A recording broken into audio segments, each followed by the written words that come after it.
मी आरती. माझा नवरा शिक्षक आहे. आम्हाला आता उन्हाळ्याच्या सुट्ट्या लागल्या आणि म्हणूनच आम्ही फिरायला जायचं ठरवलं.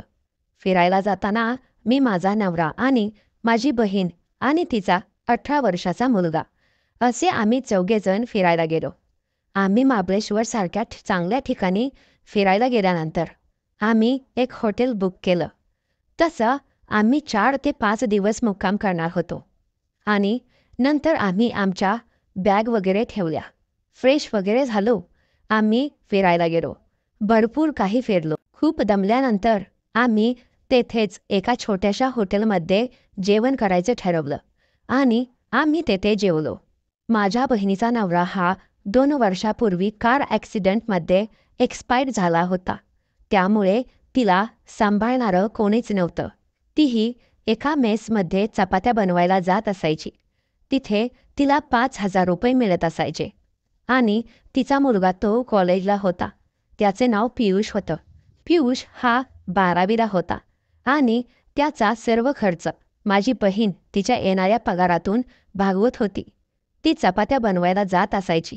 तिला खूप कष्ट करावे लागत होते, परंतु तिने जिद्द न हारता मुलाचे शिक्षण पूर्ण करण्याचा ठाम निर्णय घेतला होता. कारण मुलाला नोकरी लागल्यानंतर तिथे चांगले दिवस तिचे येणार होते. हीच अपेक्षा तिची होती आणि त्यामुळे आम्ही सुट्टीला तिला तेवढेच छान वाटेल म्हणून सोबत घेऊन आलो होतो.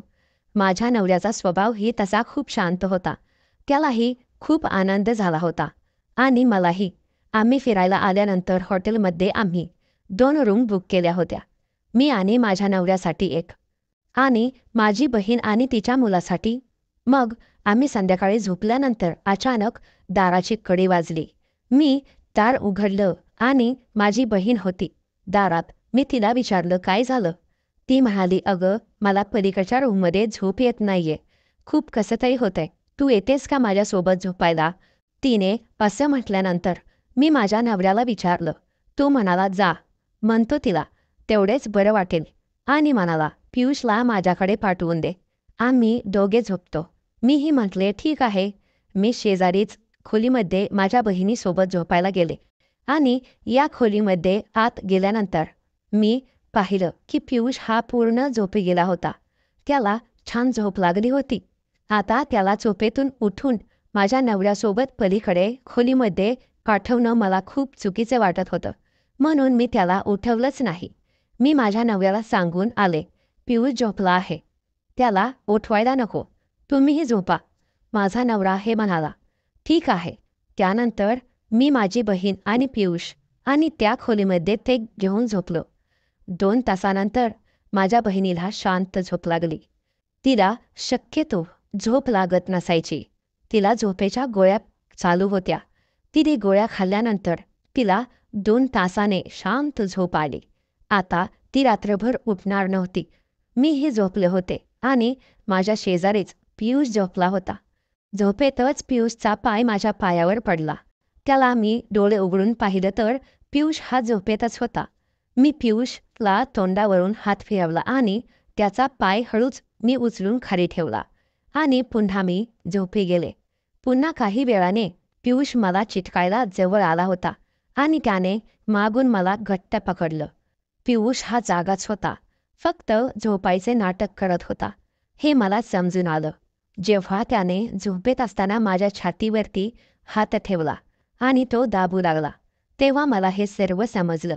मलाही काय बोलावं समजत नव्हतं. मलाही खूप कसं तरी होत होतं. पियुष हा माझ्या छातीवरती हात ठेवून जोराजोराने दाबू लागला होता आणि मागून माझ्याजवळ चिटकून घट्ट मिठी मारून झोपला होता.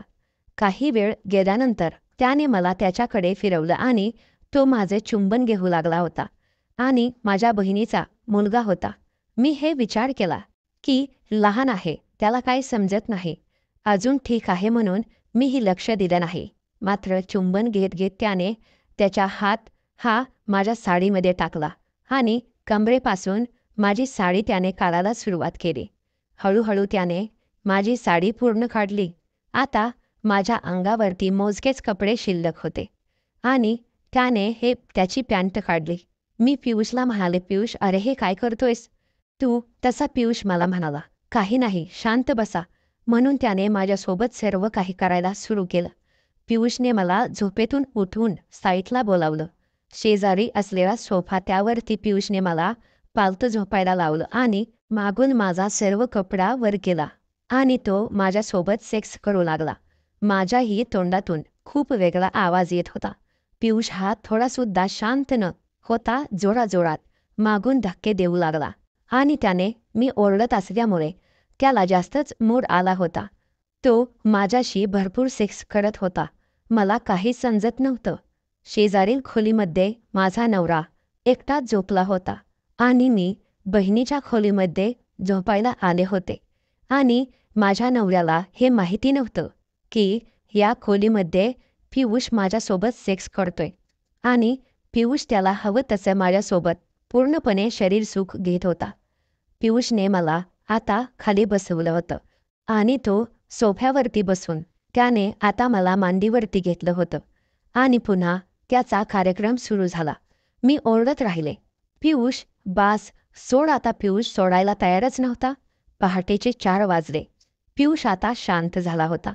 तो पूर्णपणे मोकळा झाला होता. त्याने मला पूर्ण घामाने भिजवलं होतं आणि सर्व इच्छा पूर्ण झालेली आहे एखाद्या माणसाप्रमाणे तोही खूप शांत झाला होता आणि उठून जाऊन तो त्याच्या जागेवरती झोपून गेला. मी सोफ्यावरच होते, पूर्ण नग्न अवस्थेत. माझ्या अंगावरती एकही कपडा ठेवला नव्हता. पियुषने माझे सर्व कपडे काढून टाकले होते. सर्व कपडे त्या खोलीमध्ये अस्ताव्यस्त इकडे तिकडे पडले होते आणि आता मला ते शोधून पुन्हा घालायचे होते. मला खूप कंटाळा आला होता. मला सोफ्यावरून उठता देखील येत नव्हतं. आतापर्यंत माझ्या नवऱ्याने सुद्धा माझ्यासोबत अशा पद्धतीने कधीच वागला नव्हता जसा पियुष आज माझ्यासोबत वागला. परंतु मलाही खूप छान वाटलं, कारण मीही पियुषला जसं हवं तसं पूर्ण रिस्पॉन्स दिला. त्यामुळे पियुषला आणि मला दोघांनाही हवं तसं ते सुख मिळालं. म्हणूनच मी आता पियुषला खूप आवडत होते. दुसरा दिवस उजाडला. सकाळ झाली. मी कसेबसे स्वतःचे कपडे गोळा केले. शेजारील बाथरूममध्ये जाऊन आंघोळ करून कपडे घालून माझ्या नवऱ्याच्या खोलीमध्ये गेले. माझा नवरा हा झोपेतच होता. मी त्याला उठवलं आणि आम्ही पुन्हा दुसऱ्या दिवशी फिरायला गेलो. आम्ही दुसऱ्या दिवशी फिरत असताना माझं लक्ष हे पूर्णपणे पियुषकडे होतं, कारण पियुष हा दिवसभर माझ्याकडेच पाहत होता आणि तो माझ्याकडे पाहून मला खुणवत होता की तुम्ही खूप छान दिसताय आणि मलाही ते खूप छान वाटत होतं. म्हणूनच मी माझ्या नवऱ्याला माझ्या बहिणीसोबत एका ठिकाणी थांबवलं आणि मी म्हणाले, मी पियुषला घेऊन पुढे जाते, तोपर्यंत तुम्ही हळूहळू या. असं म्हणून मी पुढे गेले. पियुष मला विचारत होता, रात्री कसे वाटलं, छान वाटलं ना? मी पियुषला म्हणाले, हो, पण अरे तुला लाज वाटायला हवी. तू माझ्या बहिणीचा मुलगा आहेस. तुला या गोष्टी कशा समजल्या नाहीत. परंतु मला हे देखील कळत होतं की माझ्या बहिणीने देखील पियुषला काहीच संस्कार लावले नव्हते आणि पियुष हा पूर्ण मित्रांच्या नादाने बिघडलेला मुलगा झाला होता आणि आता मलाही ते समजलं होतं आणि म्हणूनच मी ही गोष्ट माझ्या बहिणीला सांगायचं ठरवलं. मी तिला ही गोष्ट सांगणार तेवढ्यातच पियुष म्हणाला. पियुषने मला सांगितलं की प्लीज ही गोष्ट आईला नका सांगू. मी तुमच्या पाया पडतो. तिला हे माहीतच नाही. मी हे सांगितलं नाही. आता दुसऱ्या दिवशीही पियुष नाही माझ्यासोबत तेच करायला सुरुवात केली.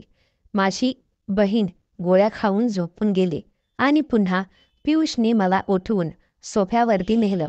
पुन्हा त्याने त्याला हवं तसं मागून माझी साडी वर केली आणि पुन्हा तो माझ्यासोबत सेक्स करू लागला. आता पियुषला सवयच झाली होती आणि मलाही त्याची सवय झाली होती. माझा नवरा बिचारा हा एकटाच पलीकडे खोलीमध्ये झोपत होता. मला कसं तरी वाटत होतं.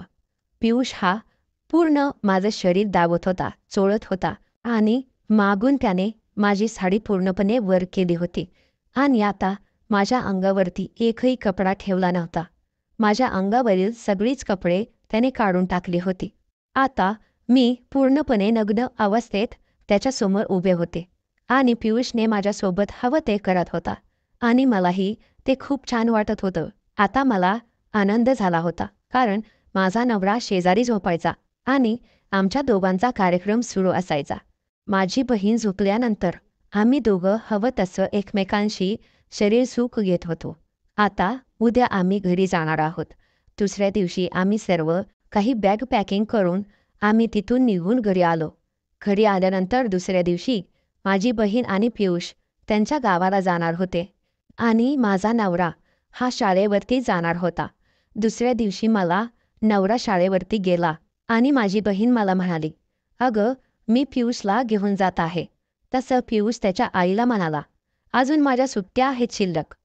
म्हणून माझी बहीण मला म्हणाली, "मला मेस चालू झाली असेल तर सुट्टी टाकून जमणार नाही. मला जावंच लागेल. माझं काम खूप थकले आहे." असं म्हणून माझी बहीण मला म्हणाली की ठीक आहे, पियुषला सुट्टी आहे तोपर्यंत राहू दे. तिथे नंतर त्याला गाडीला बसवून दे. असं म्हणून माझी बहीण दुसऱ्या दिवशी गाडीला बसून निघून गेली. आता मी आणि पियुष आणि माझा नवरा असे आम्ही तिघेजण राहत होतो. माझा नवरा सकाळी उठत होता, शाळेमध्ये जात असायचा. पियुषला 7-8 दिवस अजून सुट्ट्या होत्या. नंतर पियुष आणि मी दोघेजण घरात असायचो आणि माझा नवरा असायचा आणि नंतर पियुष आणि मी दोघेजण पूर्णपणे धिंगाणा घालायचो. पूर्ण घरामध्ये आम्ही सर्व कपडे काढून हवं तसं पाहिजे असं शरीरसुख घेत असायचो. पियुष माझ्यासोबत रोज सेक्स करायचा. त्याला हवं तसं आणि तो मलाही पूर्णपणे सुख देत होता. आता मला याची सवय झाली होती. एके दिवशी माझ्या नवऱ्याची महत्त्वाची फाईल घरात राहिली म्हणून तो माघारी आला आणि त्याने खिडकीतून आम्हाला पाहिलं तर आम्ही दोघेही सेक्स करत होतो आणि त्याने खिडकीतून आम्हाला दोघांना पाहता क्षणी त्याला खूप वेगळं वाटलं. त्याने दार वाजवलं. मला काही करावे कळेच नाही आणि पियुषने पटकन कपडे घालायला सुरुवात केली. जशी पियुषने पटकन कपडे घालायला सुरुवात केली तशी मीही कशीबशी साडी गुंडाळली आणि दरवाजा उघडला. दरवाजा उघडल्यावर सन्नकीने माझ्या नवऱ्याने माझ्या कानाखाली मारली. त्याने खिडकीतून सर्व काही पाहिले आहे असं मला बोलू लागला आणि आता मलाही खूप वेगळं वाटत होतं. माझा नवरा खूप रागात आला होता. माझा नवरा खूप मारत होता. त्याने पियुषलाही मारायला सुरुवात केली. परंतु पियुष काही ऐकतच नव्हता. माझं प्रेम आहे असं म्हणत होता. त्याला समजत नव्हतं. तो ज्या वयामध्ये होता त्या वयामध्ये त्याला काय बोलावे हे कळतच नव्हतं. आता माझ्या नवऱ्याने पियुषला घरातून काढून देण्याचा विचार केला होता. दुसऱ्या दिवशी त्याने पियुषला गाडीला बसवलं आणि निघून गेला आणि तो शाळेवरती निघून गेला. आता घरी मी एकटीच होते. पियुष वापस घरी आला आणि त्याने मला पुन्हा विचारले की माझ्यासोबत पळून येणार का? आता सोबत लग्न करायचं म्हणत होता. तो वेड्यासारखं बोलू लागला होता. त्याला काय होत होतं ते कळतच नव्हतं. तो काय बोलतोय हे समजतच नव्हतं. त्याने पुन्हा माझ्या अंगावरची साडी काढायला सुरुवात केली आणि पुन्हा तो माझ्यासोबत सेक्स करू लागला आणि मी नको म्हणत असताना सुद्धा पियुषने माझ्यासोबत जबरदस्ती करायला सुरुवात केली आणि आमच्या दोघांचा कार्यक्रम पुन्हा सुरू झाला. आणि पूर्ण सर्व काही झाल्यानंतर पियुषने मला म्हणाला की बॅग भरा आता, आपण निघून जाऊया. परंतु मी माझ्या नवऱ्याला फोन करून घरी बोलावलं आणि पियुषला घेऊन जा त्याच्या आईकडे सोडायला सांगितलं. माझा नवरा सोबत घेऊन माझ्या बहिणीच्या घरी गेला आणि पियुषला तिथे समजावून सर्व गोष्टी माझ्या बहिणीकडे सांगून तो पुन्हा माघारी आला. आता काय झालं होतं हे समजत नव्हतं. पियुष पूर्णपणे वेड्यासारखं करत होता. तो कॉलेजलाही जात नसायचा. तो बहिणीच्या फोनवरून सारखा मला फोन करायचा आणि नाही ते बोलायचा. बहिणीचा मुलगा असल्यामुळे मला काही करता येत नव्हतं आणि माझ्या नवऱ्याला देखील सांगता येत नव्हतं. मी माझ्या नवऱ्याला सोडून माझ्या बहिणीच्या खोलीमध्ये झोपायला गेली नसती तर किती बरं झालं असतं असं मला वाटू लागलं होतं. कारण मी त्या दिवशी जे केले आणि त्या दिवसापासून माझ्यासोबत नाही ते करू लागला. मी पहिल्यापासूनच आवडत असायचे. पियुषच्या आणि माझ्यामध्ये जास्तच वयाचं अंतर नव्हतं. पियुष हा 18 वयाचा होता आणि माझं वय 24 होतं. आमच्यामध्ये इन 6 वर्षाचा फरक होता. त्यामुळे पियुषला मी देखील आवडत असायचे. त्यामुळे आणि मी साडी घातल्यानंतर पियुष हा सतत माझ्याकडे बघतच राहायचा. माझं पूर्ण गच्च भरलेलं शरीर हे त्याला खूप आवडत होतं. तो माझ्या पार्श्वभागाकडे खूप पाहत असायचा आणि त्याला काय होत असेल कोणास ठाऊक. त्यानंतर त्याने एक दोनदा मला घरामध्ये कोणी नसताना देखील मागून येऊन पकडलं होतं. परंतु आता मात्र पियुष हा येड्यासारखा करत होता. म्हणूनच मी बहिणीला सांगून त्याला एका चांगल्या डॉक्टरकडे दाखवण्यास सांगितलं. आता पियुषवरती उपचार चालू आहे आणि मी आणि माझा नवरा आमच्या गावी आम्ही सुखात राहत आहोत. पियुष आता पूर्णपणे नीट झाल्यानंतरच डॉक्टरने त्याला सांगितलं आहे की तो कॉलेजला जाऊ शकतो. परंतु आता पूर्णपणे त्याच्यावरती माझ्या बहिणीचे लक्ष आहे आणि तो घरीच बसून आहे. त्याच्यावरती औषध उपचार चालू आहेत आणि हळूहळू तो त्यातून बाहेर येईल असे सांगतात. डॉक्टरांनी सांगितल्याप्रमाणे मीही नंतर माझ्या बहिणीच्या घरी कधी गेले नाही, कारण की त्याने मला सांगितलं की तुम्ही पुन्हा त्याच्या समोर येऊ नका, कारण की तुम्हाला पाहिल्यानंतर तो स्वतःवरती कंट्रोल करणार नाही आणि पुन्हा तुमच्यासोबत नाही त्या गोष्टी तो करेल. म्हणून मी माझ्या नवऱ्याला सोबत घेऊन माझ्या घरी आले. मी नंतर तिच्या घरी कधीच गेले नाही आणि आता आम्ही दोघे आमच्या घरी खूप सुखी आहोत. आणि मीही माझ्या बहिणीला सांगून ठेवलं आहे की त्याच्यावरती लक्ष ठेव आणि त्याला कधीच माझ्याकडे येऊ देऊ नकोस. आमची उन्हाळ्याची सुट्टीतील खूपच मजेशीर झाली आणि माझ्याच आणि पियुषच्या झालेला सर्व काही कार्यक्रम हा खूपच छान होता. परंतु तो माझ्यासोबत लग्न करायला उतावळा झाला होता. हीच गोष्ट मला पटली नाही आणि म्हणूनच मी त्याला घरी हाकलून देण्याचा प्रयत्न केला. मी लहान मुलगा म्हणून त्याच्यासोबत जास्त काही बोलले नाही, परंतु त्याने मात्र पूर्णपणे एखाद्या माणसाप्रमाणे माझ्यासोबत सर्व काही गोष्टी केल्या. ही गोष्ट मी माझ्या बहिणीला कधी बोलता येत नव्हती आणि माझ्या नवऱ्यालाही सांगता येत नव्हती, परंतु याची मलाही सवय झाली होती आणि हीच गोष्ट माझी चुकली. ही माझी चूक मला नंतर लक्षात आली. यावरून मी एकच गोष्ट सांगते की आपण कोणत्याच गोष्टीचा अंदाज लावू शकत नाही. त्यामुळे आपण आलेलं संकट हे त्या वेळेस सहज पूर्णपणे मिटवायला हवं. आपण त्याला सामोरं जाऊन थांबवायला हवं. आपण जर त्यात वाहत गेलो किंवा त्याला आपण सपोर्ट करत राहिलो तर ते पुन्हा आपल्याच गळ्याशी येतं आणि माझ्याशीही तेच झालं. परंतु आता मात्र मी त्यातून सावरत आहे आणि आता झालेली चूक नंतर माझ्याकडून कधीच होणार नाही याची मी खात्री घेते. प्रेक्षकांनो, व्हिडिओ जर आवडला असेल तर व्हिडिओला लाईक करा. अशाच कथा पाहण्यासाठी आपल्या या चॅनलला सबस्क्राईब करायला विसरू नका. भेटूयात अशीच कथा घेऊन पुढच्या व्हिडिओमध्ये. तोपर्यंत धन्यवाद.